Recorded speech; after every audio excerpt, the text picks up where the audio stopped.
and gentlemen, last Sunday's episode, Boruto 217, you might have been watching the best episode of Boruto of the entire series.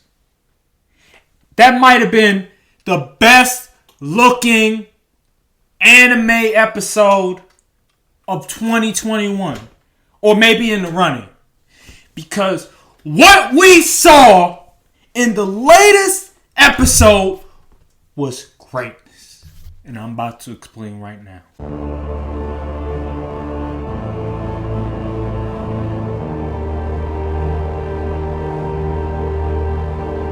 What is good, YouTube? It's your boy Aaron from Geekonomics, and I'm back for another video. And today we are talking about. Oh my God. I got it. Sorry.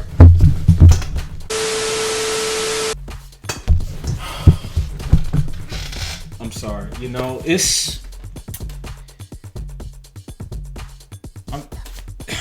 I had time to reflect on just the latest episode of Boruto 217, and you know, last episode, my review, I was going absolutely insane, and I was just all over the place and just so emotional. And this episode really took the cake. I'm speechless, like, honestly. It was everything that I wanted in a episode in this sort of moment, and I was ecstatic. I was under the assumption that something amazing was going to happen, and it really was amazing. Baryon mode, everything about it was insane. Naruto, the GOAT, did his thing, was amazing, absolutely phenomenal, and shout out to Studio Perio for animating it, for putting every single thing, every single detail into the fight. It was phenomenal. 10 out of 10. Masterpiece. And let me tell you something. I woke up at 5:30 in the morning just so I could watch that episode. That's how anticipated it was for me. I really woke up at 5:30 in the morning on a Sunday to watch an anime episode. That's how you know it's legit, and it was phenomenal. If you guys looked at my Instagram story, you will understand how excited I was, because everything from the aesthetics to the art to the animation to just the storyline to the voice acting. Oh my God. Isshiki's voice actor, Naruto's voice actor, Kawaki, every little thing you could think of that needed to be in the episode was in it. And it was an absolute phenomenal masterpiece. One of the best anime episodes of 2021. Definitely in the running, because I can't think of a better Boruto episode than this. It felt like I was watching two episodes in one, because the first half of the episode, it was Naruto versus Isshiki. Second half was mainly about Kawaki and sort of his demons and everything like that. And it was beautifully written. Oh my God, beautifully done in terms of showing Kawaki's background. I remember reading in the manga like, oh my goodness, like this is the way that, I think his name is Kodachi, who was the writer at the time, the author at the time, the way that he was able to just show all of just Kawaki's trauma in that instance, and then just seeing Isshiki count down from 20 to 19 to 18 to 17, and you see all these different scenes added into what was from the manga in terms of the fish bowl, in terms of Naruto being the fish in the bowl, and then you see at the end when the fish eventually died because Jigen is being Jigen, being a complete asshole, and you see Kawaki and his trauma and just being absolutely afraid of Jigen / Isshiki. Beautifully done, beautifully executed. So without further ado, let's just get to analyzing the video itself. And let's start off from the beginning. And we already know the first 2 minutes, absolutely brutal. I was just sitting there in awe, like just seeing Naruto throw hands with Isshiki and you see Naruto just deflecting everything. It kind of reminded me in a way of Super Saiyan Goku versus Final Form Frieza. If y'all remember in Dragon Ball Z, when Goku went Super Saiyan, one of the craziest moments ever. You know what happened with Krillin. It's not a spoiler. If you haven't seen Dragon Ball Z, what are you doing? But Krillin dies, Goku goes Super Saiyan, and yeah, Frieza was fucked up because Goku was dodging everything. He was deflecting everything. He was putting a beating down to Frieza. It was kind of like that. And then you see Frieza also like being the arrogant self, being the person that, he's never been the inferior creature.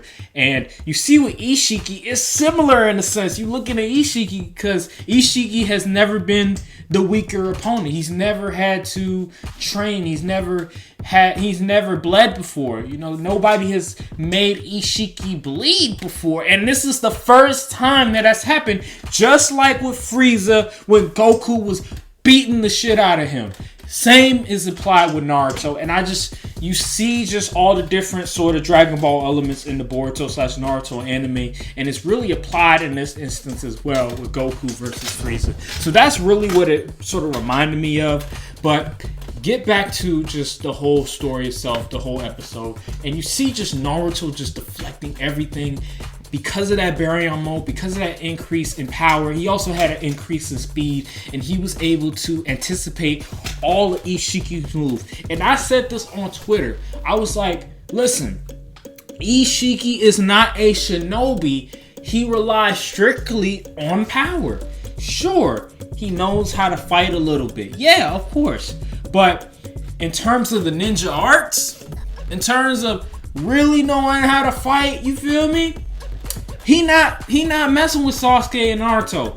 And so Isshiki was relying strictly on power. Just like when I talked about Frieza. Same can be applied. And when you have a guy that all of a sudden he has the same or has increased and is above in power of you, guess what's going to happen? Isshiki is going to look silly because he has not been trained to be a shinobi. And you just see it in the episode. You just see Isshiki just getting out of character, not just being overly emotional. You see with the Naruto, I believe it was either part 1 or part 2. I believe it was Kakashi that told Naruto, like, hey, bro, you gotta always have a level head. You can't be out here using, being all emotional and stuff. So you see that, and then you also see just phenomenal animation. Oh my god, the Rasengan. Oh my god. Yo, listen here. That Rasengan when Naruto said so calm. It was so calmly. Oh my god, it was so calm. He's like, Rasengan. I was like, that was some smooth ass. That was so smooth. And Isshiki, he got these it's like this full of fireball sort of flames that he got from Kajin Koji. If you remember from the last fight, he I think he shrinked the flames from Kajin Koji and sent it to like another dimension. And so he got those flames to use it against Naruto, and that was not going to work at all. Naruto is just too powerful. That Baryon mode is insane, and Naruto was just going absolutely ridiculous when it came to Isshiki. And Naruto was really putting a beating on him. Oh my god, I remember when Isshiki just tried to go full throttle, tried to thrust into Naruto, and Naruto just hit him with the BAM, just punched his ass in the gun. I was like, damn, that shit hurt. And you could just hear the sound and everything. And this was the second time I watched it, because I watched it twice, and I didn't realize just how hard that punch must have really hurt, because I wasn't thinking at the time. I was like, damn. And then you see some other stuff. You see Naruto just, Naruto deflecting the chakra rod. Oh my god, yo. What? because I remember it in the manga, and I was going to say it too, but just seeing an anime, Naruto catching the chakra rod, and then he just breaks it, like, come on now, bro, like, stop with all this playfulness, like, we done with these chakra rods. And then he caught a chakra rod and deflected them. I was like, oh my god, Naruto is like that. Let's go. So you see that, bro. You see that scene. That was amazing as well. And you also see just Isshiki, him just being frustrated, saying, you inferior creature, trying to summon those little cubes, whatever. It was just hilarious just seeing Isshiki just back against the wall, essentially. You know, he's really trying everything. He's really desperate at this point. And I just love it because Isshiki, he's just this very cocky, very arrogant person that he just looks at every person as inferior. And so when somebody like Naruto, who gets this Baryon mode, all of a sudden is equal or exceeds his power, he gets very frustrated. And just him saying, you inferior creature. So yeah, you see that fight going on, and you see Naruto beginning to feel the effects of the Baryon mode, because if you remember, Kurama said, yo, this is a do or die sort of transformation. You know, there's no way out. You're gonna die if you use this transformation. And Naruto felt the effects, and Isshiki noticed, and Isshiki being that arrogant, cocky self was like, oh yeah, now I see how you got all that power. And he started talking all that shit, and then all of a sudden he's like, he coughing up blood. He's like, what? I'm coughing up blood? Like, how is this possible? And then he realizes that, oh, Naruto really put a beating on him, and he got like 5 minutes left. And that's when I was just cracking up laughing, because it just shows how arrogant, just ridiculous Isshiki is. And it's just comical at that point, because Naruto, he's like, bro, it don't matter what you say, man. At the end of the day, I'm winning because I knocked out time for you to be able to get a Karma Seal to Kawaki. And it's really at that point. So then all of a sudden, again, because Naruto's feeling the effects, Isshiki overpowers him, and then Isshiki senses Kawaki, and all of a sudden you see Kawaki coming to the fold because Isshiki transported him there. And then we get to really the second half of the video, and it's really about Kawaki and Naruto. All of a sudden he kind of is out of the picture, and Isshiki sort of knocks the Baryon mode off of him, and Kawaki is now running for his life essentially, because Ishiki's like, yo, come here, boy, I'm trying to get that body from you.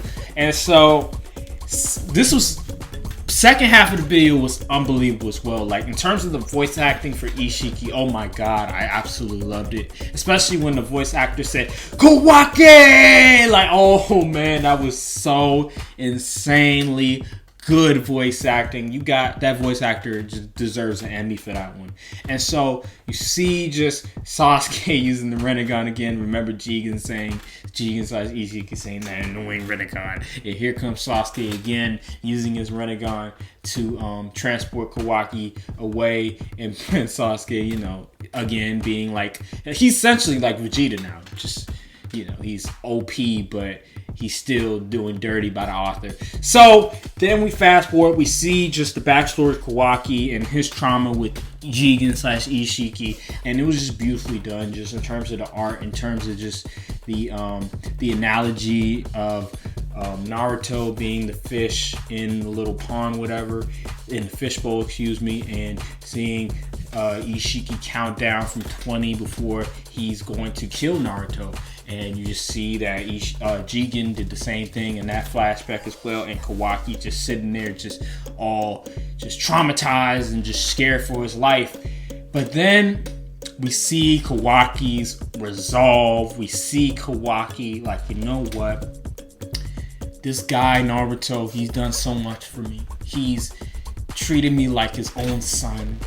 He's given me a place to live. He's given me a place where I can be myself, where I can be safe.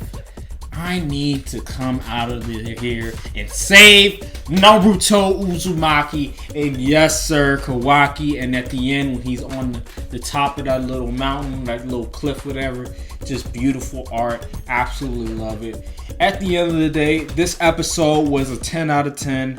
If you didn't like this episode, I don't know what you were watching. I don't know what TV, what computer, what phone you were watching, because this episode was phenomenal, phenomenally done. And if you haven't watched Boruto now, bruh, I don't know what to say, man, because this right here, this is peak anime at its finest. And Studio Perio, congratulations, you put down a masterpiece, and I got to appreciate it. We need to appreciate when Studio Perio does something like this, because it's not going to be very awesome.